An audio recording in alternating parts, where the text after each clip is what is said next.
بسم اللہ الرحمن الرحیم. صلوات. اللہم صلی علی محمد و آل محمد وجل فرجہم. بسم اللہ الرحمن الرحیم. فرماتی ہیں یہ بنت رسول فلک وقار، یعنی جناب فاطمہ خاتون روزگار. ایک روز آئے گھر میرے محبوب ذوالجلال، فرمایا میرا ذوف سے کچھ ہے بدن نڈھال. کہ میں نے ان سے عرض کہ اے میرے بابا جان، حضرت کا ذوف سے رہے خالق نگاہ بان. فرمایا پھر یہ سرور گردوں جناب نے، ختم رسول جناب رسالت مآب نے. اے فاطمہ ردائی یمانی اٹھا تو لاؤ، سرتا قدم مجھے اسے اچھی طرح اڑھاؤ. فرماتی ہیں یہ فاطمہ آسماں مقام، نازل ہمیشہ ان پہ ہو اللہ کا سلام. چادر وہ لے کے خدمت اقدس میں آ گئی، اور حسب حکم ان کو وہ چادر اڑا بھی دی. چادر اڑا کے ان کی طرف دیکھنے لگی، ناگاہ وہ دیکھی روئے منور میں روشنی. دھوکا نگاہ کو ہو یہ عالم تھا نور کا، ہے 14ویں کا چاند کہ چہرہ حضور کا. صلوات. اللہم صلی علی محمد و آل محمد وجل. فرجہم. پھر یوں جناب فاطمہ فرماتی ہیں بیان، تھوڑی ہی دیر گزری تھی اس کو کہ ناگہان میرا پسر حسن میرے نزدیک آن کر بولا میرا سلام ہوئے اماں آپ پر. میں نے دیا جواب کہ اے میرے لال افام، اے نور چشمہ میں و اے دل تم پہ بھی سلام.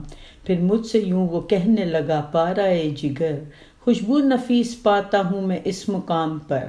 عنبر کی یہ مہک ہے نہ مشکو گلاب کی، خوشبو ہو جیسے نانا رسالت مآب کی. میں نے دیا جواب کہ ہاں تم نے سچ کہا، آرام میں ہے زیر رضا سید الورا. چادر کے پاس جا کے حسن نے کیا کلام، نانا میرے رسول خدا آپ پر سلام. اس دم اگر حضور اجازت ہو آپ کی، چادر کے نیچے آؤں معیت ہو آپ کی. فرمایا مصطفیٰ نے اجازت ہے جان من، داخل اے ردا ہوئے یہ سنتے ہی حسن. صلوات. اللہم صلی علی محمد و آل محمد وجل فرجہم. فرماتی ہیں یہ دختر سلطان مشرقین، اتنے میں آ گیا میرا چھوٹا پسر حسین. آ کر کہا کہ اماں میرا آپ پر سلام، میں بولی تجھ پہ اے میرے لگتے جگر سلام. بعد اس کے پھر حسین نے اس طرح سے کہا، اماں مجھے وہ آتی ہے خوشبوئے جاں فضا، نسرین کی بو ہے نہ نسترن کی بو، یہ تو ہے جیسے نانا رسول زمن کی بو. میں نے کہا یہ اس سے کہ اے میرے گل بدن، ہاں سامنے وہ دیکھو تے چادر یمن. پیارے کے نانا جان رسول زمن بھی ہیں، اور ان کے ساتھ بھائی تمہارے حسن بھی ہیں. یہ سنتے ہی حسین بڑے جانب ردا، کی عرض السلام علیک اے شاہ ہدا. پھر ہو سلام آپ پہ اے شاہ انبیاء، اے وہ کہ منتخب جسے اللہ نے کیا. کیا مجھ کو اذن ہے قدم آگے بڑھاؤں میں، نزدیک آپ لوگوں کے چادر میں آؤں میں. فرمایا مصطفیٰ نے کہ ہاں اذن ہے میرا. یہ سنتے ہی حسین ہوئے داخل ردا. صلوات. اللہم صلی علی محمد و آل محمد وجل فرجہم. فرماتی ہیں یہ دختر پیغمبر زمن، تشریف لائے گھر میں یکالب قبل حسن. بولے سلام تم پہ ہے اے دختر رسول. میں نے کہا کہ سلام میرا کیجئے قبول. نفس رسول حیدر کرار السلام، اے مومنوں کے حاکم و سردار السلام. مجھ سے کہا علی نے کہ اے بنت مصطفیٰ، آتی ہے ایسی نکھت پاکیزہ دل ربا. خوشبو نثار اس پہ ہو ہر ایک پھول کی، یہ ہے شمیم جسم جناب رسول کی. کہ میں نے عرض حضرت خیر البشر بھی ہیں، چادر کے نیچے آپ کے دونوں پسر بھی ہیں. بس جانب قصائے یمانی گئے علی، اور بولے السلام علیک ایھا النبی. اے وہ کہ جس کو چن لیا پروردگار نے، کیا آؤں اس ردا کے تلے اذن ہے مجھے. فرمایا مصطفیٰ نے اجازت تمہیں بھی دی. یہ سنتے ہی شریک ردا ہو گئے علی. صلوات. اللہم صلی علی محمد و آل محمد وجل فرجہم. فرماتی ہیں یہ حضرت صدیقہ فاطمہ، ان سب کے بعد میں بھی گئی جانب ردا. کہ عرض آپ پر ہو سلام اے میرے پدر، یعنی میرا سلام خدا کے رسول پر، سردار دو جہاں کا اگر اذن پاؤں میں، نزدیک آپ لوگوں کے چادر میں آؤں میں۔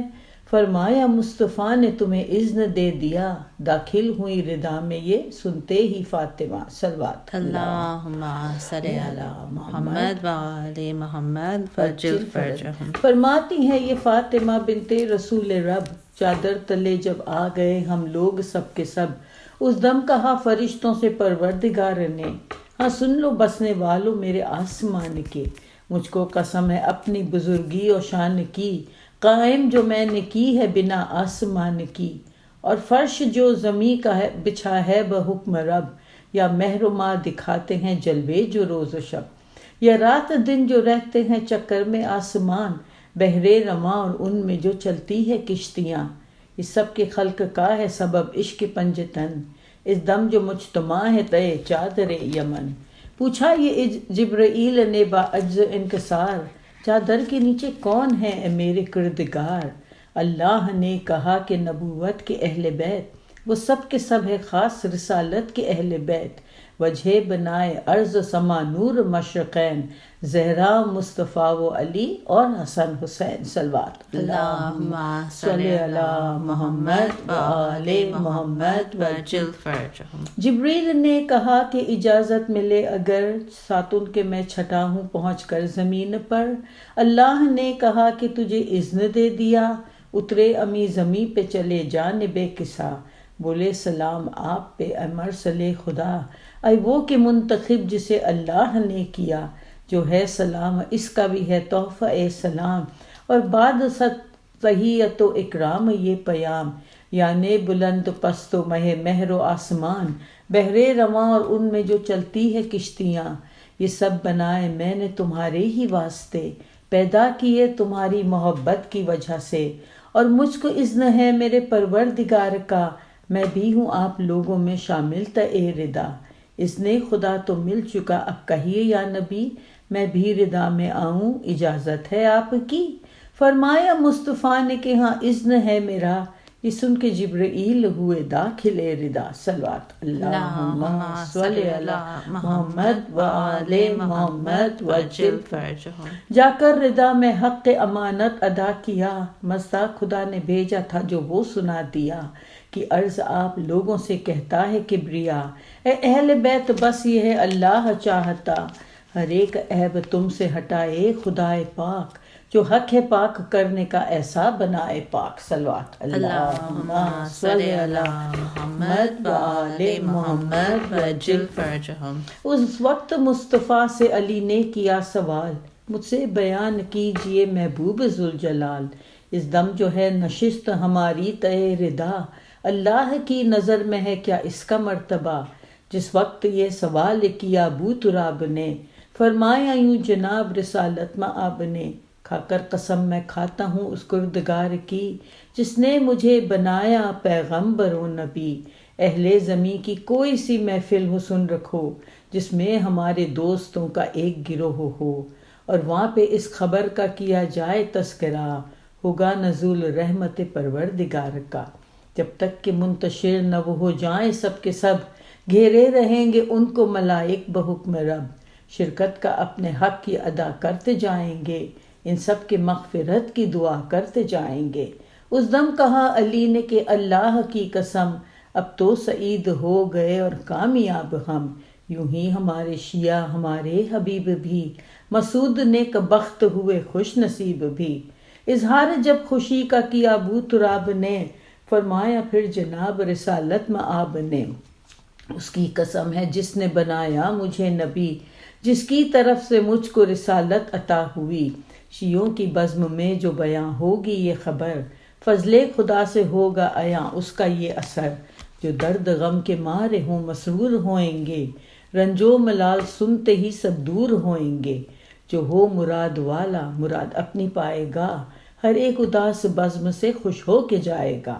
فرمایا مرتضیٰ نے کہ واللہ اے حضور، ہم کامیاب دونوں جہاں میں ہوئے ضرور، ہم جس طرح سعادت دارین پا گئے، شیعہ بھی یوں ہی دامن رحمت میں آ گئے، یا رب حق احمد مختار مصطفیٰ، یا رب حق حیدر کرار مرتضیٰ، یا رب حق سیدہ معصوم فاطمہ، یا رب حق سید مسموم مجتبیٰ، یا رب حق سبت نبی شاہ مشرقین، تشنا دہن مسافر گربو بلا حسین۔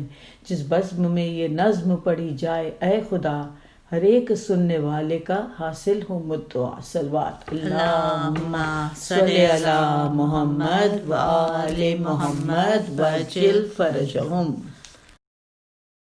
ایک بار اور مجھے گود میں لے لو بابا، ایک بار اور مجھے گود میں لے لو بابا، ایک بار اور مجھے گود میں لے لو بابا، ایک بار اور مجھے گود میں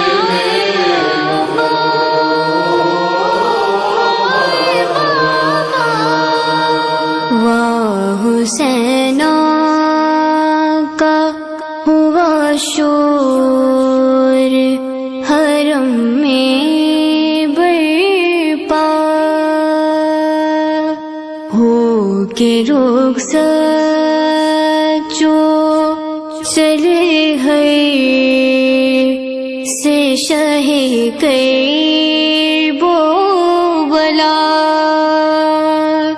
کہہ کے یہ دوڑی سکینہ کے ٹھہر جاؤ ذرا،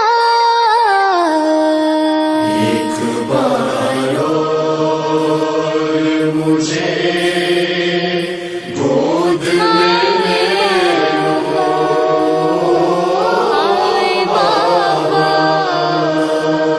شین بچی کا جو یہ حال پریشان دیکھا، رو کے فرمایا کہ کیا حال میری ماں ہے لقا، جوڑ کر ننھے سے ہاتھوں کو سکینہ نے کہا، ایک بار اور مجھے گود میں لے لو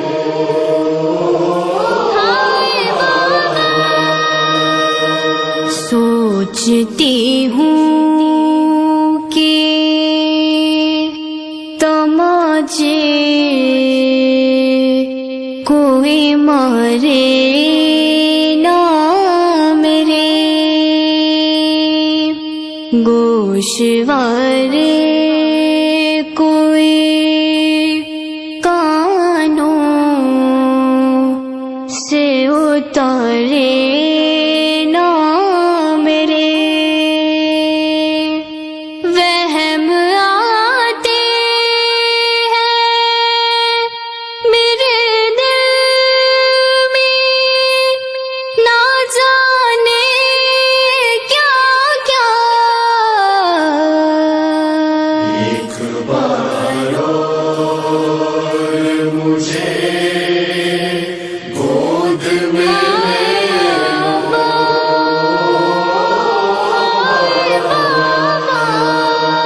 بابا سینے سے سکینہ